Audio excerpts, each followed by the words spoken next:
Zeg René, wie heb je naast je staan? Dit is Sascha, mijn oudste zoontje. En dit is Senna.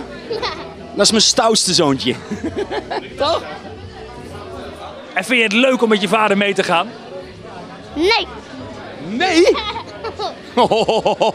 En jij? Jawel. Jawel. Maar liever spelen. Kan jij eigenlijk liever spelen? Ja. Nou, dat was dan de laatste keer. Dankjewel, tot ziens en tot de volgende keer maar weer. Nee, ze vinden het wel leuk, hè?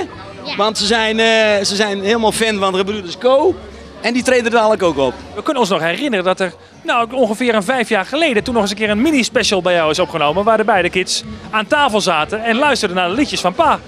Ja, dat klopt. Dat doen ze nog steeds. Als ik nieuwe liedjes schrijf, dan laat ik ze altijd eerst aan hun horen. En als ze het dan niks vinden, dan gooien we hem weer in de prullenbak. Maar we hebben nou het laatst hadden we wel een paar hele leuke liedjes, hè? Ja. Dan haak maar Ja. in. En wat vind jij het allerleukste liedje van je vader? De nieuwe.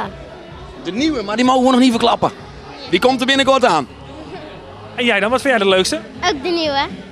Ik hoor net dat je nieuwe single een knijter van een hit gaat worden. Ja, volgens mij wel. Volgens mij wel. Het is een klein beetje naar links of naar rechts.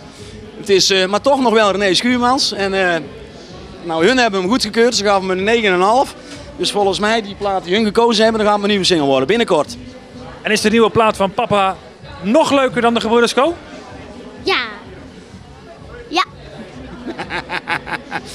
René Schuurmans, Gebroeders Co. 3-1.